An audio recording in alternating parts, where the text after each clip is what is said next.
Well, good evening, everybody. Thank you all for being here. This is going to be a great night. We're going to learn a lot about the art of snow, among other things. My name is Robin Anthony Evenson. I'm the president of the Greater Stillwater Chamber of Commerce and its foundation.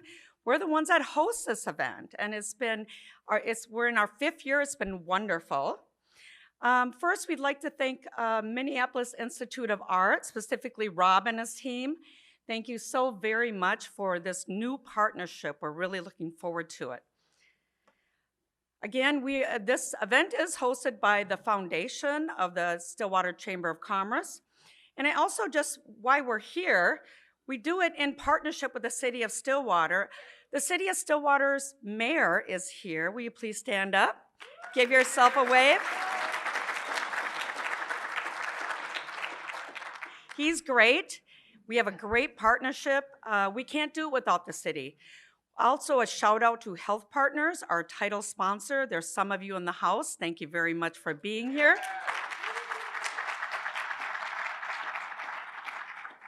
And tonight is about collaboration. So a thank you to one of our sponsors, Excel Energy, for partially sponsoring this evening, of course, Mia, and of course, our foundation. So what is the World Snow Celebration? The grand event of that is the World Snow Sculpting Championship. Around that, there are a lot of different other activities, but this is really about international, bringing people together. It's about culture, it's about art. And today, in today's world, this is a great opportunity to unite everybody, because at the end of the day, we're all still people, and we all love each other, and we have a lot of universal common threads, and one is art. So we're really, really excited. Last year, we had 21 countries around the world shared, whether it be on TV, print, or paper, on the news, on the radio. Our event here in Minnesota hit 21 countries. That's in its 4th year. Think about that. So this last year we had, there's 5 different ways you can get awards. So one is Artist Choice. So by that award, the artists themselves, they all get a vote. They can't vote for themselves though.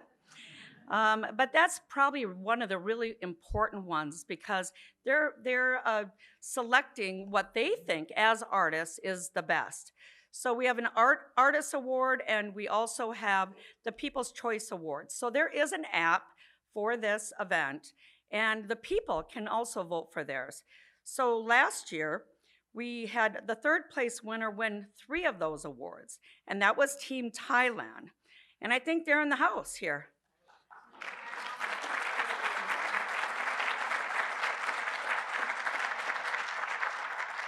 And I'll tell you something, I don't want to be a judge, because what they do with snow is unbelievable, and it's really hard, and they're all very good. The 2nd place was Team Mexico. They're sitting up here.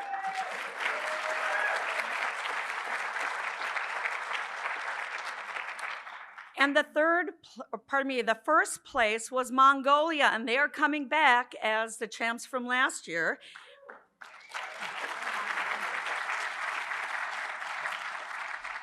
So to do this event, it takes a lot of snow. We have 16 teams. The weather hasn't been great for snowmaking. We do want to make the man-made snow so it's nice and clean and their art looks beautiful.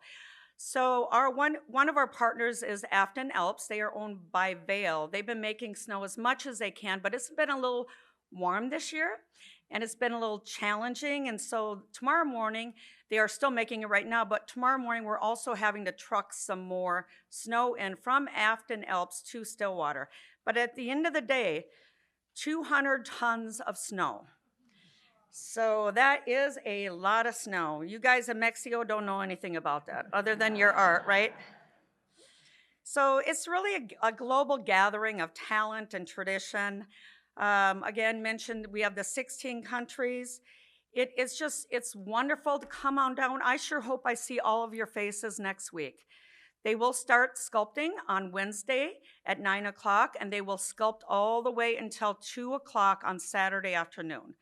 So this year they'll be able to sculpt throughout the evening, and that's some of the best snow. And you'll hear a lot of their stories today because they can get into the details a little bit. And throughout the event, we have so many other activities. So we start out the event with an opening ceremony. It's a very formal event that happens on Tuesday night. On Wednesday morning, they'll do the kickoff, and they will start sculpting right then and there. We have a very large tent, 150 feet long. It's beautifully lit up. There's food, there's beverages, there's entertainment throughout the whole week. And then the teams also are wined and dine from our local lodging, our hotels in downtown Stillwater, and all the restaurants are also supporting them by lunch and breakfast and the dinners. So that's to a tune of about $200,000. This event is very expensive to put on. We like to hope we treat the sculptures really, really well, but it needs to be funded, and so we do our sponsorships, and it's funded between our in-kind services and our sponsorships.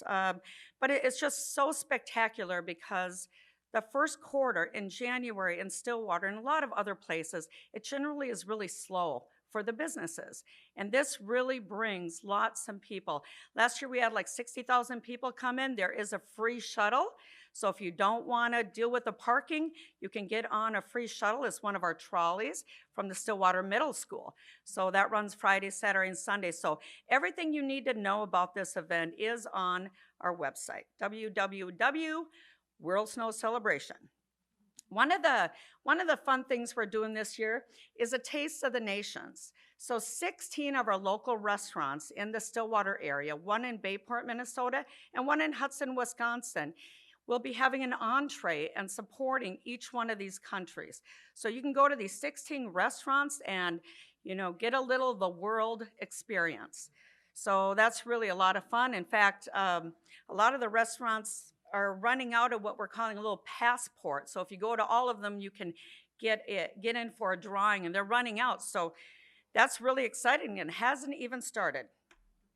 And this year, the city of Stillwater has offered us to put up international flags welcoming people from all walks of life, all countries from around the world. We are bringing the world to Stillwater. So this is just a new picture of all the flags, and I don't know if you guys have seen them, but it's pretty awesome. So I hope you feel good about that. Here is a list of the teams. You might have seen the slides before. We have Canada, Denmark, Ecuador, Great Britain, India, Lithuania, Malta, Mexico, Mongolia, New Zealand, Peru, Switzerland, Taiwan, Thailand, Turkey, and the United States of America.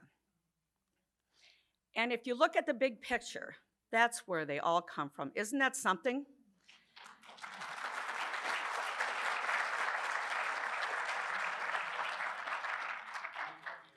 It is an honor and privilege to be the host of this event in partnership with the City of Stillwater. And at this point, we're gonna get going, and I'm gonna introduce you to Sarah Jesperson. She's going to be the moderator for this evening. She is also a business owner in Stillwater. She is also the co-chair of the steering committee for the World Snow Celebration, and she's also a very good friend.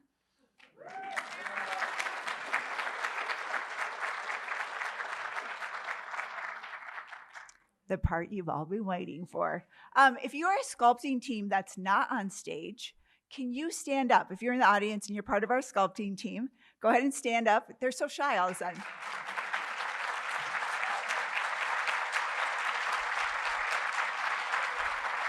Okay, stay standing, stay standing, stay standing, stay standing. When I point to you, can you shout out your country's name, please, with enthusiasm?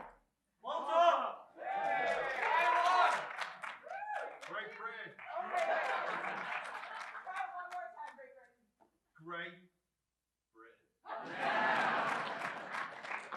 I mean, I'll take it. Thank you guys. Appreciate you coming. Do you?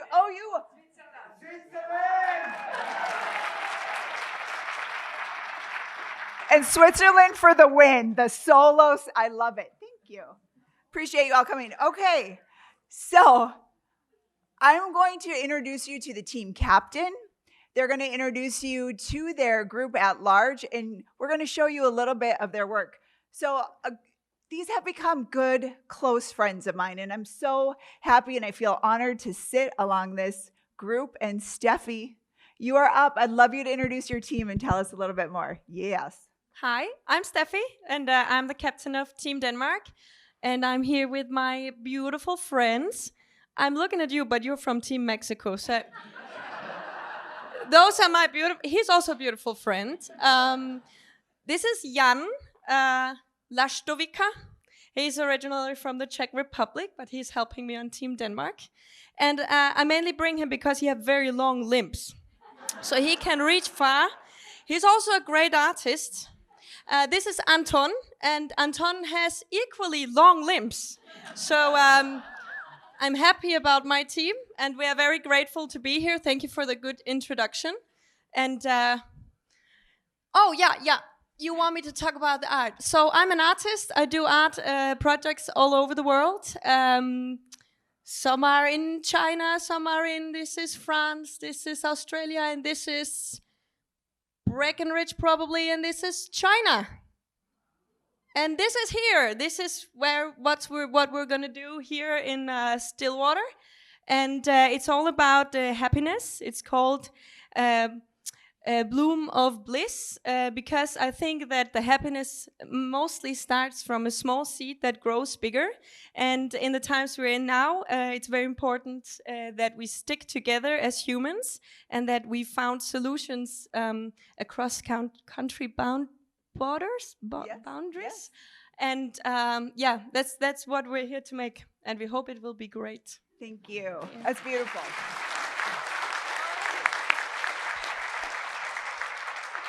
Next, I'd like to introduce Team Mexico, and Carlos, tell us a little bit more about your team. Hello, everybody. We are Team Mexico. My name is Carlos, and he is Israel, and he is Matt. He's more Mexican than us. Sometimes I had been in Team Mexico, in Team Canada, Team Germany before. Sometimes this is about not a country. It is about a community. And we are here, a community just representing Mexico this time. And it's a pleasure being here. Thank you, everybody. As soon as we get in Stillwater, we can see community written all over the place. It's amazing to witness this kind of effort everybody's putting in this event. And we are very proud to be here. So Team Colima. Colima is the city we came from. These are some of our sculptures that we made in Europe, in Italy, in France. These are hay sculptures and snow sculptures also. There are different mediums, but when you like to sculpt, you can do whatever with butter also. This is a sculpture we're about to do here, is this baby here.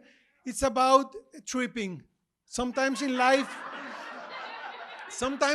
when you are a cooker, when you are a housewife, whatever you are doing, sometimes you trip and you feel bad, but it's something that happens. You need to get up and still continue with your life. So that's about.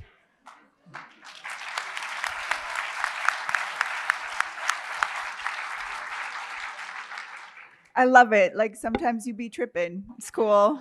I love it. Thank you. Next, Team Turkey. If we can have their captain, I'm going to say it right. Are you ready? Ceyhun. Did I do it? Nailed it. Boom. All right. Tell us about your team. Yes, my name is Ceyhun. Yes. Nice to see you. It's very beautiful people. I'm from Turkey. I'm sculptor originally. I introduce my teammates. He's Bülent Çınar. He was my teacher in university. He is a professor. Now I am professor too. I am very proud of him to be part of this team. And he's Tayfun Konak. He's my brother. He was economician, but after this organization, he turned into a sculptor. He liked more than economy. We are a sculptor and we work with snow for 10 years. I start in China, Harbin, and after that I worked this material all around the world from USA to Europe and Canada and Japan, a lot of country, almost maybe 16 country I work with that material. And this is our work that we make in here. It's an abstract form. It's coming from a philosophy. It's a dualistic things. It is a conflict, two part, like organic and geometric. It is a contrast thing, and we want to show everybody make their own decision to how it looks like. Thank you very much. Wonderful, thank you.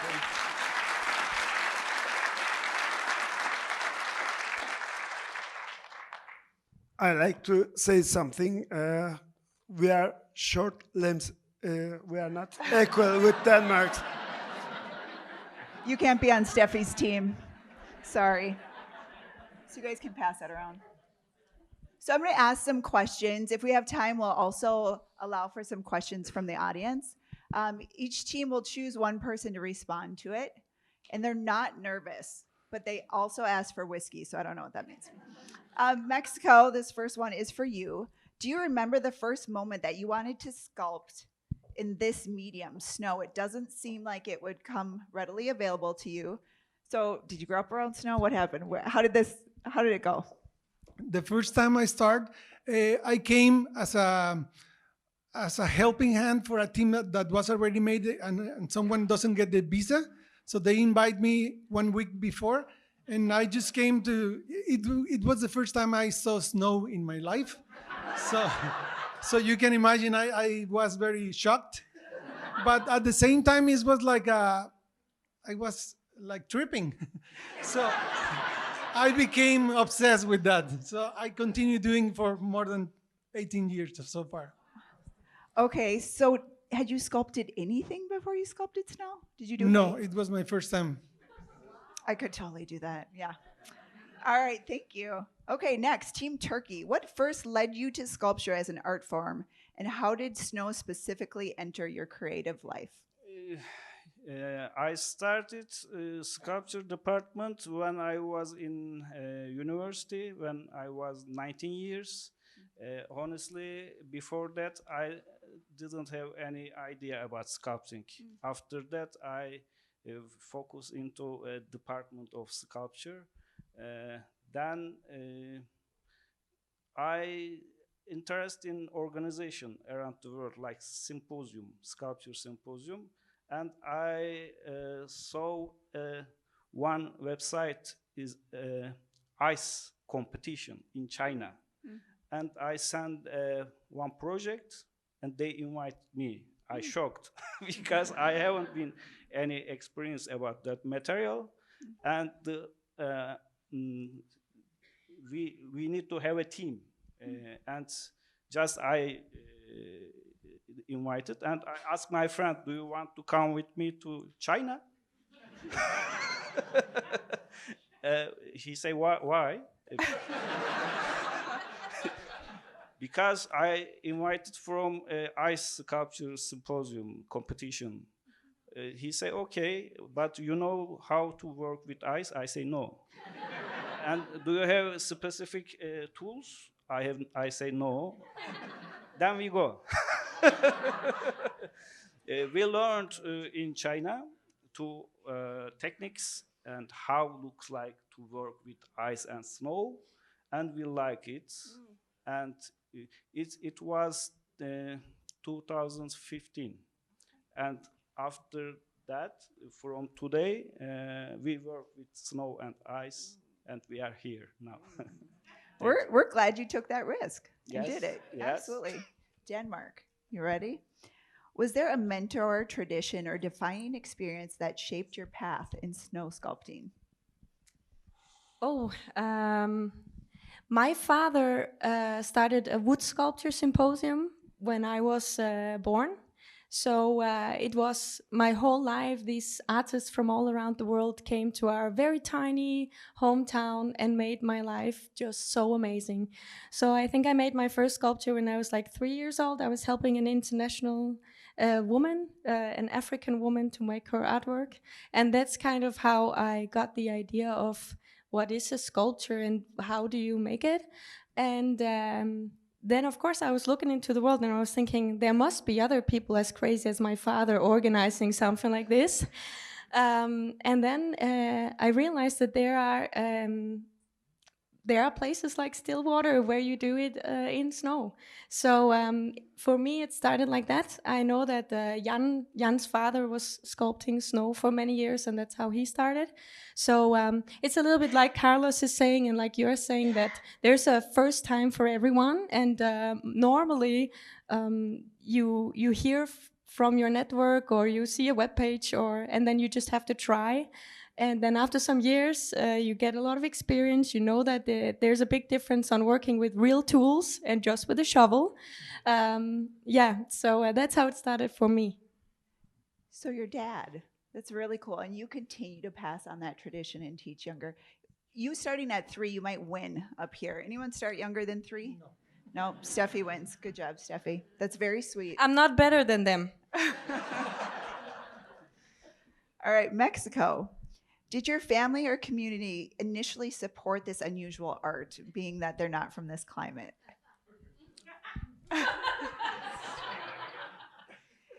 Is your family supportive of this art?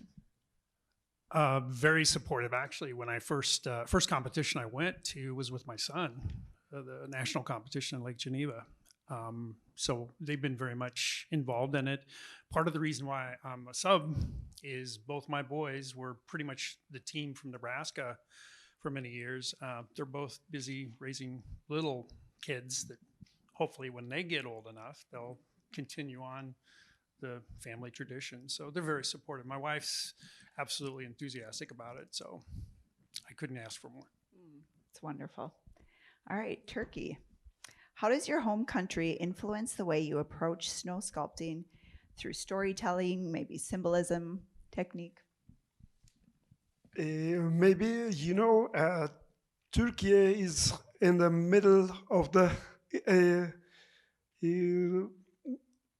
Europe and Asia. So we have many traditional stories, and we have many myths. So most of the country respect the traditions, and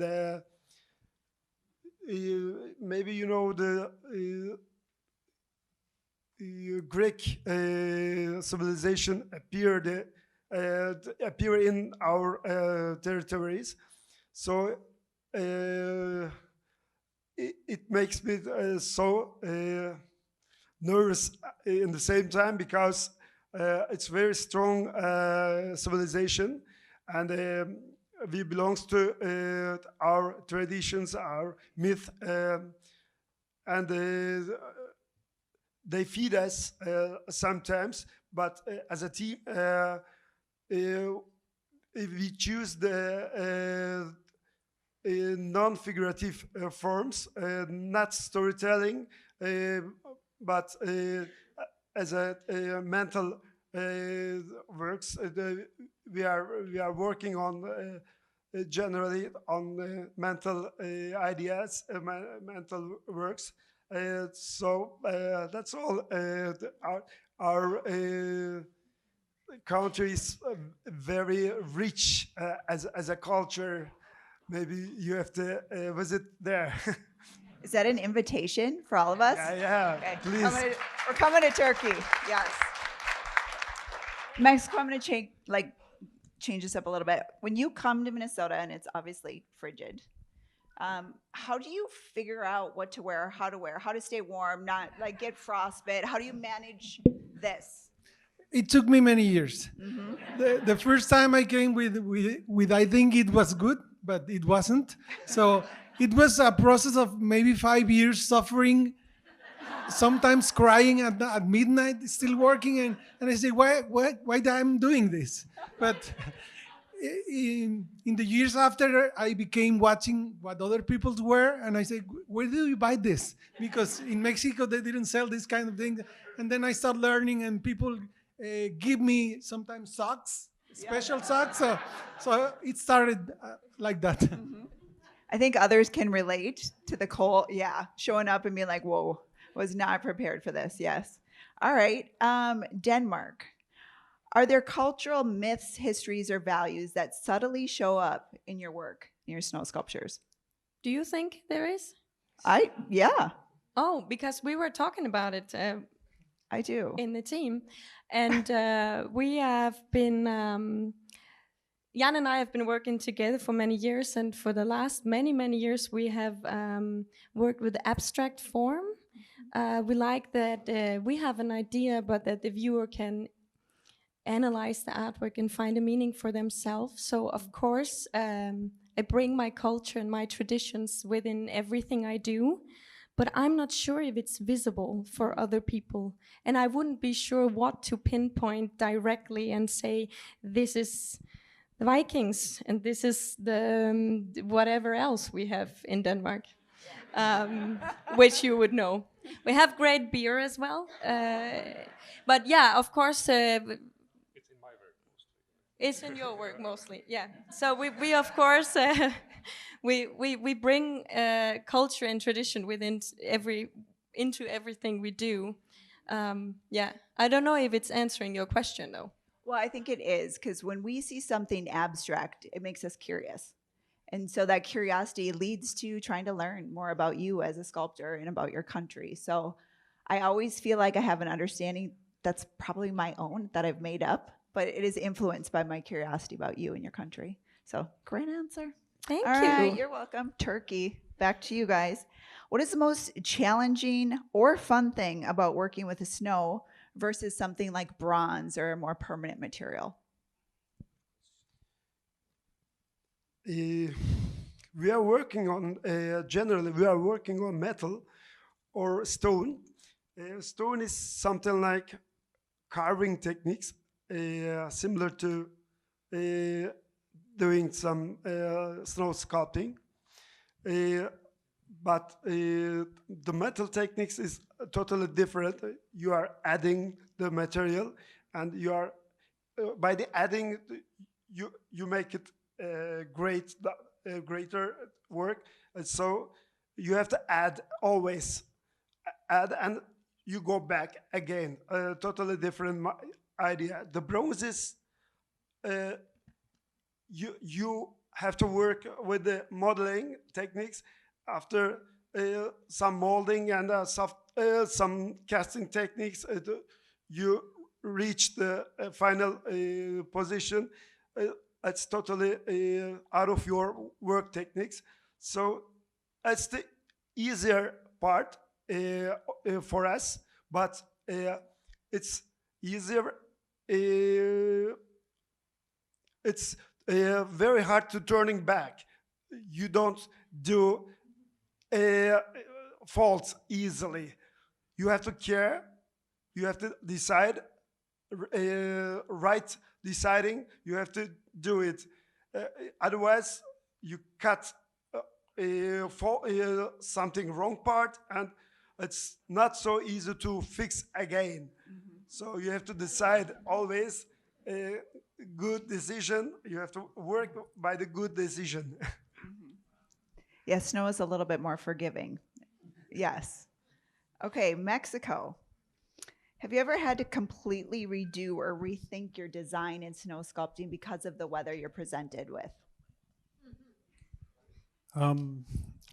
Actually, I'd kind of like to turn that question on to some of the other sculptors here and ask them. I mean, for me, the whole process, you have to constantly weigh the weather. I mean, there's certain techniques to people in here that don't sculpt snow, they probably don't know anything about, but you have to open the block up initially. If you've got a lot of fine details that are up at the top, etc., you've got to get that to solidify. The snow we're going to have here this week is going to be kind of smushy inside. So you'll see people, if you come out and watch what people are sculpting, you'll see people doing things with snow just to get it in a state that it'll freeze up. So you're constantly rethinking. So the question I want to throw back then to some of the other sculptors are, I mean, sometimes you rethink something too late. Has any other sculptors in here had a piece collapse? And did you rethink that? Kat, was that at the end when it collapsed? Okay. Yeah.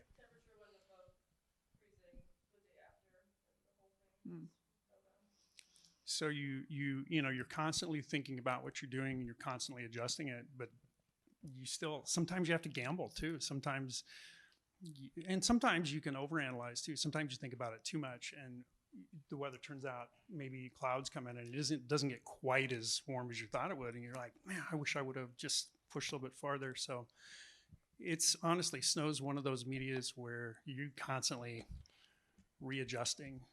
Like stone's a little more, I guess, less forgiving, but that's probably good in a way because there's a lot of times with snow sculpture, I'm sitting there after the fact, I'm like going, man, I know I could have pushed it a little bit further, but having had a piece collapse, it really kind of reels you in. And there's a fine line there that seasoned snow sculptors know where that's at. And the people who do the best, they know how to go just to that edge of what the weather's going to allow and what the media will allow. So it's constant adjustment.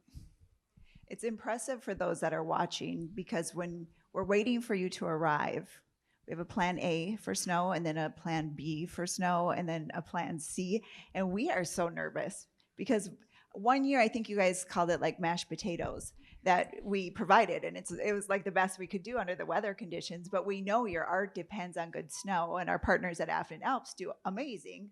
But we're talking every day in a different sort of snow emergency. So I've had like teammates like lament over, you know, you look at the designs and they're like, oh man, look at that team's design. They're going to win. Oh, they're so good. You know, that design's just so solid. But it's honestly a performance art where the tempo and the key that the music's written in is totally unknown until you get there. And you got to make do with whatever it is. So to me, the best teams, obviously you have to have a good idea. But there's a lot of things that happens in 3 or 4 days that constantly adjust. Yeah. We're looking for the temperatures dropping for you. It's the only time of year we'll say that too. So, but we are looking forward to that. Denmark.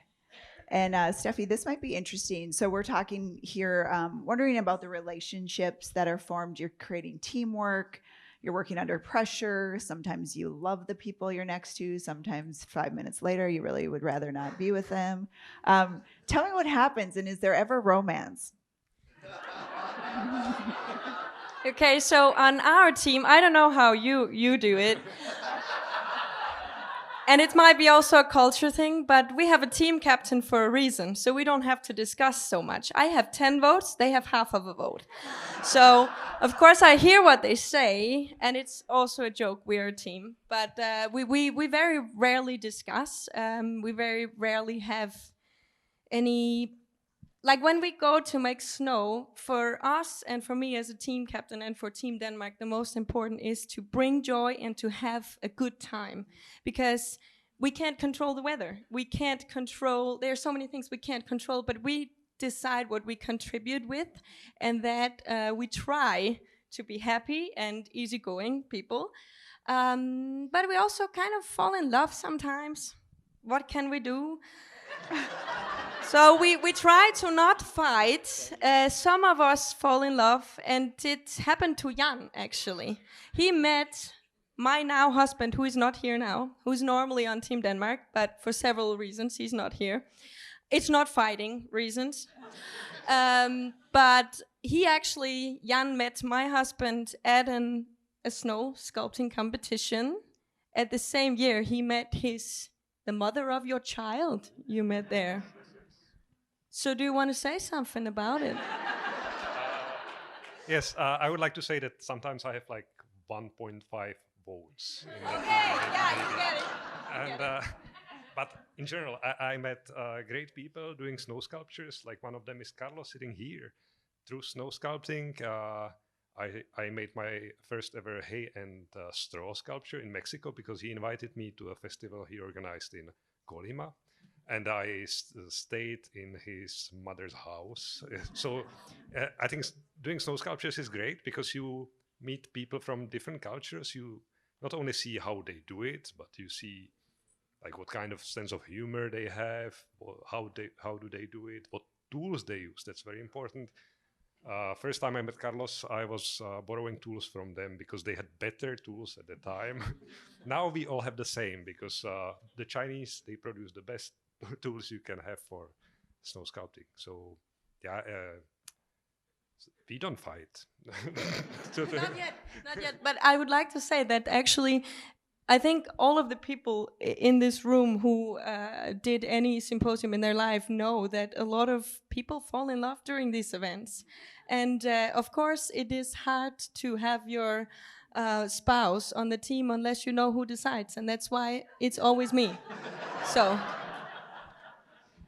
So much truth in that. I think that for anyone who has met the sculptors, I think we all fall in love with you. There is this moment where we get to be in relationship and understand what you do, and you come so far, and we're just so grateful that you make that journey. And we do, all of us. And I don't know if you guys are nodding out there, but the people that work really closer with sculptors, we feel it's such an honor. So, and we like watching the romances bloom. We fan it a little bit. It's pretty exciting. All right, Turkey, back to you. Can you tell me one or two things you've learned from other sculptors? Hello again.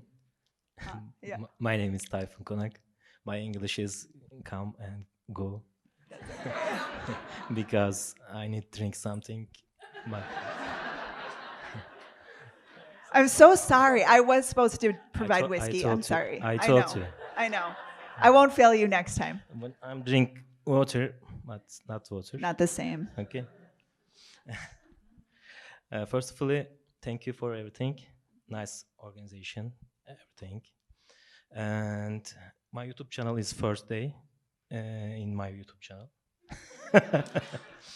And I learned about the other countries' peoples too much thing. But first of all, thank you for Carlos, which tequila is best, he said to me. And I learned about the other countries' people, other countries, big hugs, big smiles, and lovely. Then, but big thing is, every pupil's free same way. That's good. True. Very true. All right, Mexico. Is there a moment, I'm going to say, kind of took your breath away in an international competition, either because it was so difficult or it was so beautiful? Can you tell us about that? Yes, this answer is going to be by Israel. He doesn't speak good English, so he's going to answer in Spanish, and then I'm going to try to translate, okay? Sorry. Hemos hecho muchas esculturas en diferentes partes del mundo y cada una tiene un sentimiento o algo muy especial. We have been doing sculptures all around the world, and every sculpture has a special meaning or something special about it. Pero sin duda alguna la escultura más especial que me ha tocado realizar es la que acabamos de hacer hace un mes en Suecia, en el Hotel de Hielo. But without any doubt, the most meaningful sculpture I've been part of has happened a few weeks before coming here in Sweden, working in the Ice Hotel. Esta escultura, este trabajo que hicimos, tenía un sentimiento muy especial porque fue un homenaje para un amigo, una persona muy, muy especial. Ya que él una semana antes de realizarse este evento, él murió. So this was a very special experience because we did that sculpture as an homage to a friend of us that was the owner of this project, and he was about to come, in this case with me. We were about to do this sculpture. It was the inside of a suite in the Art Hotel in Sweden. So just 1 week before departing, he departs. So he died suddenly, and so I decided to come and do this to honor him because it was his last project. And Israel came with me.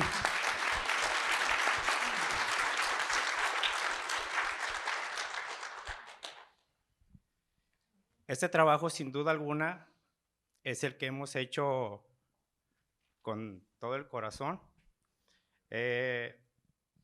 Carlos y yo decidimos poner todas nuestras ganas y nuestro entusiasmo para rendirle un homenaje a Dave.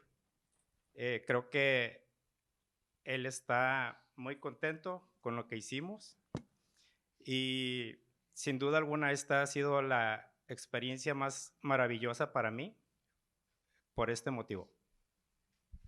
So he says, sorry, that we decided to do this sculpture and we put all our effort to achieve as the best project we have done in our lives, just to honor him because he was a special friend for us.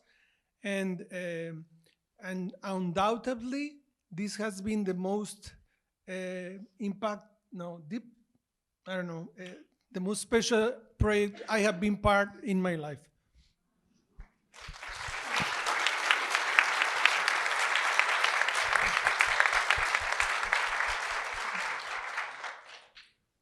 Thank you, too, for sharing that. It's an important and a tough story. And Dave is missed by a lot of people in this room tonight, and I'm grateful that you shared that. If you get a chance to talk to Carlos or Israel, they have pictures of what they created. It's filled with owls and beautiful sculpture. And was it 2 weeks that it took you? It's gorgeous. So if you get a chance, please ask them for photos. Denmark. You good, Steffi? All right. You're good. How has snow sculpting changed you as a person?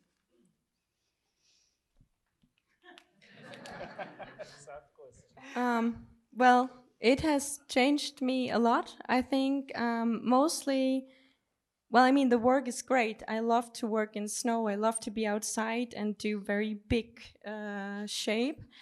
But mostly what has changed me as a person is the meeting with other people, meeting all the people who, like, we meet all around the world. We are together very intensively for a short period of time, and then we might not meet again for 1 year, or 2 years, or ever. And we're a small community, so most of us do meet again, luckily.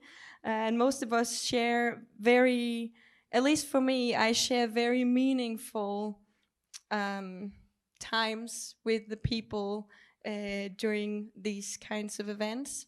So that's what changed me the most. Making snow, it's the meeting with the communities where we are, with the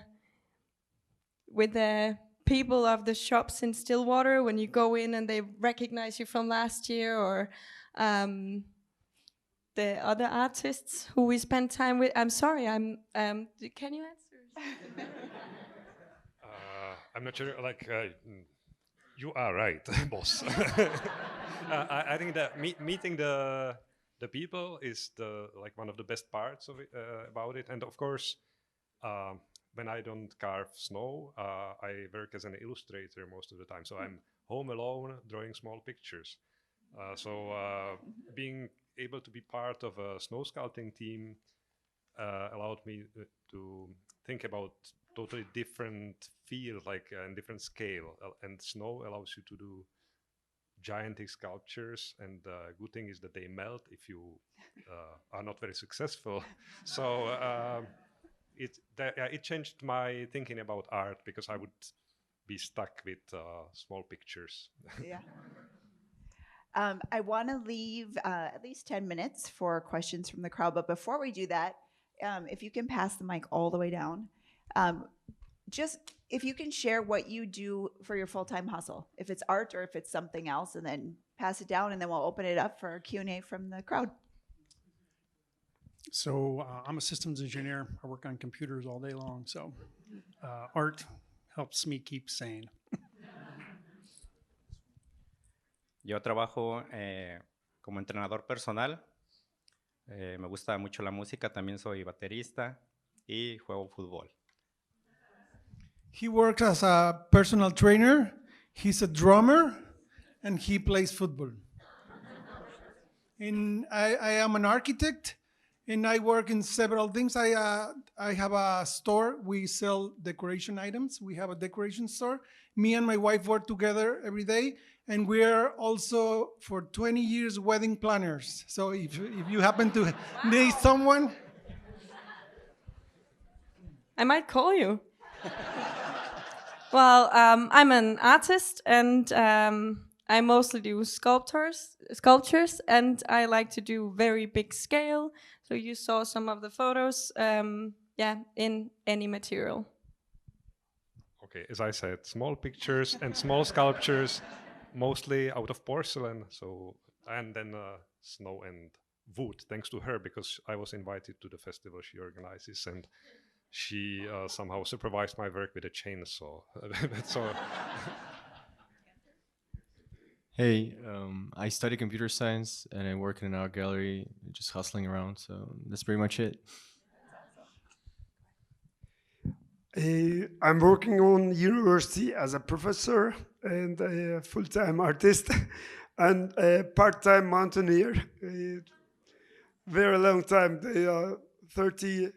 almost 35 years. I'm climbing on mountains, high mountains, and rock climbing. So full-time teacher, something like teacher. I am student of him.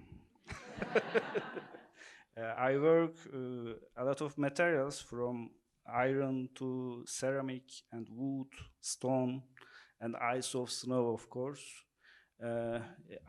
He said like that I'm a professor in university. That's why I have to learn all things about sculpting to the students. That's why when I teach, same time I learn.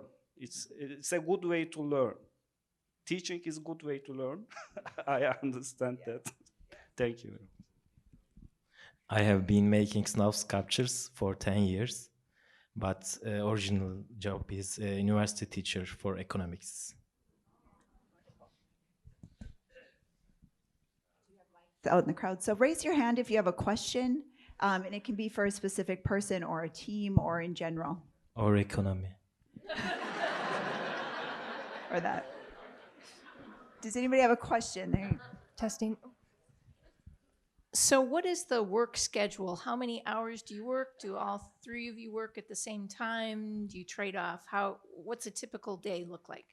Are you talking about for snow sculpting? Yes. Okay. Do one of you want to take that? Okay, Steffi just got voted, so. At our team, we all work at the same time. Well, our tools are somewhere between Reykjavik and here, so we hope they will arrive on time. But at our team, we're working at the same time, and we're discussing step by step, like Matt said. Sometimes we do have to take some chances. It's a little bit warm, looks like, so we make the decisions together, and we work together all at the same time. But we always make sure that we know that if somebody's working on top of the block, that we make sure not to push snow on the head of each other and kill each other with forks on the sides and stuff like that. So we do communicate really a lot, but we do work at the same time. And the schedule, I believe you are much better in telling the work schedule. Well, they can sculpt almost 24 hours. There's a short break. I think it's 3 a.m. to 6 a.m. that they can't sculpt. So how many hours of and we do have events, special events, and food, we feed them. How many hours would you say you sculpt per day? Here? Yes. Almost 10 hours by day, almost without stopping. I'm working like, what was the rabbit, something run? Jackrabbit? Something like, yeah. Energizer Bunny, Jackrabbit. I think I got you. Yeah. I'm working like a rabbit, a running rabbit. So my condition is very high, and without exhausting, I'm working very hard, and they have to respect me. They want to stop, but I have to run. So you're the pusher. Yeah, I'm the pusher. Maybe you know a runner or some marathon. There's some people on the hat of the runner. Yeah. They Pace gave setter? him some Yeah, pacer, you're the pace something like pacer. Yeah, that's great. How many hours do you guys sculpt? We are used to work usually 14 hours a day Okay. because we are late night workers. So when everybody go to sleep, we want to work a little more. Snow conditions tend to be a little bit better when the sun goes down. So if you guys are wanting to stop by Wednesday, Thursday, Friday, Saturday, come and watch them sculpt. That's when the magic happens. Also, some sidebar music breaks out. There's dancing sometimes, but a lot happens in the evening. Who else has a question?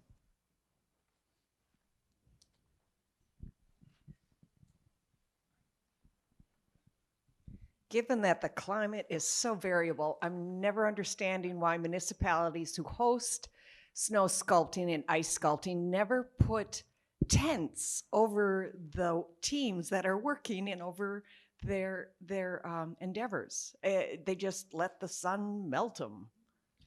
I don't understand. Will Stillwater, provide cover so that you So are this protected? is a question for me. I was unprepared. Actually, it's just the logistics of it. When we pull out, as the event and we take everything down, then there isn't someone there constantly being able to patrol it. And so the logistics and the cost, quite frankly, of if we were going to put tents over everything, it's quite costly. Would we love to? Sure. If you would like to make a donation, we could probably make that happen. But you're not wrong. We want to preserve it because there is such beauty. It's just very difficult to put that up. It's a great question. You're a problem solver, I can tell. Or Teddy, did you want to answer that? Sure, Ted might have an answer for you. That was better than mine. Well, I'm a mayor in a room full of microphones, so I've got to use one of them. Is this one on? Here we go. Well, about the tents, it brings up a good point. You can obviously see how lovely these people are and how much joy and fun we have and how interesting and hysterical and lovely these people are. This is a big event. It's very expensive. We need sponsors. And I promise you, being part of this event will be the most rewarding thing any of you could ever imagine. You can see just a glimpse of the joy that we all have and the pride that we have in our community. As much as I would like to keep them all to myself and to the people of Stillwater, I am so happy to share them with all of you and to be here at the Minneapolis Institute of Art. But if you know anybody, or if you yourself could be part of this, or to donate, or to sponsor these artists, or to sponsor the event, I promise you it'll be the most fun sponsorship opportunity you will ever have. This is so fun. I think pretty much we're sold out for tables and things this year for our kickoff event. But looking forward to next year, you need to put this on your calendars and step up and help out. And again, it'll be the most rewarding thing, and we really need some help. We could do a lot cooler things if we had some additional funds. So that's my appeal to you all. Thank you all for being here. Thank you so much.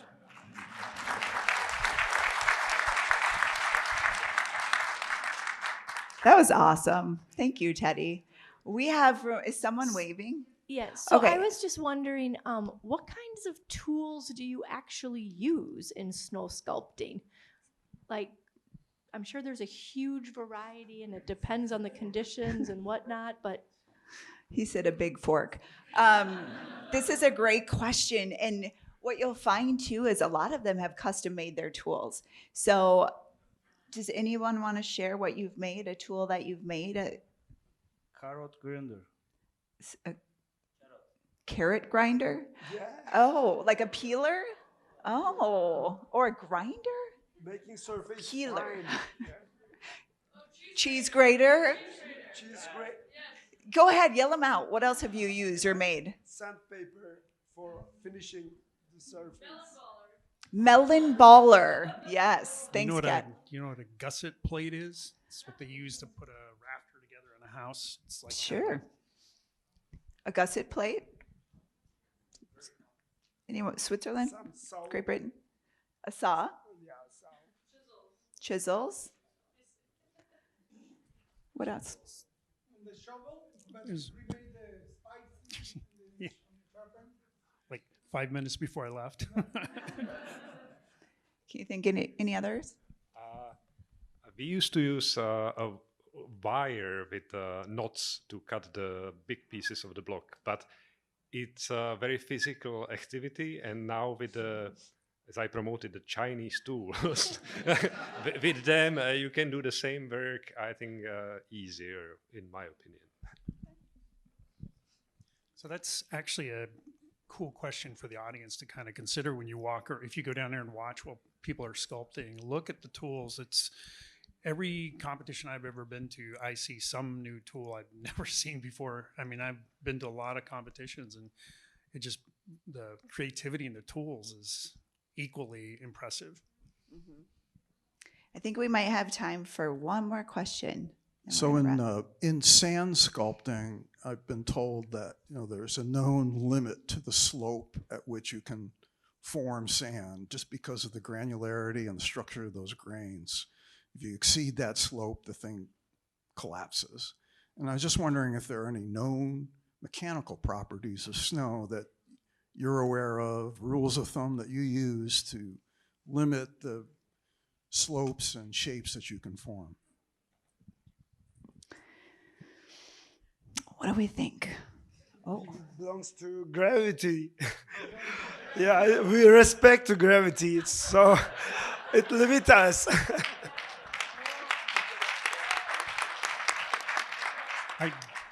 I'd like to have a scientific answer, but it's honestly just through experience. I don't know how else there's just a limit to it. And the only way you're going to learn is by doing it. Sand's kind of that way too, but there is probably a more easily comprehended mathematical formula with sand that I've heard of and I've considered. But snow and ice, I mean, and it, again, I throw it back to what the question we had earlier. It depends on the weather, it depends on, but I don't know how to calculate that. You just have to do it through experience. I think it's the time we should wrap, yeah? Oh, yeah. So please hang out. And you can get to talk to all of these artists in the reception area in the rotunda. If you want to learn more about how you can sponsor, we'd love to talk to you about that. You want to share stories, secret handshakes, we're in it for all of it. We really appreciate your time today. Thank you to the sculptors here for sharing your heart and wonderful stories, and everyone that came. We appreciate you so much, and we look forward to celebrating with you for a little bit.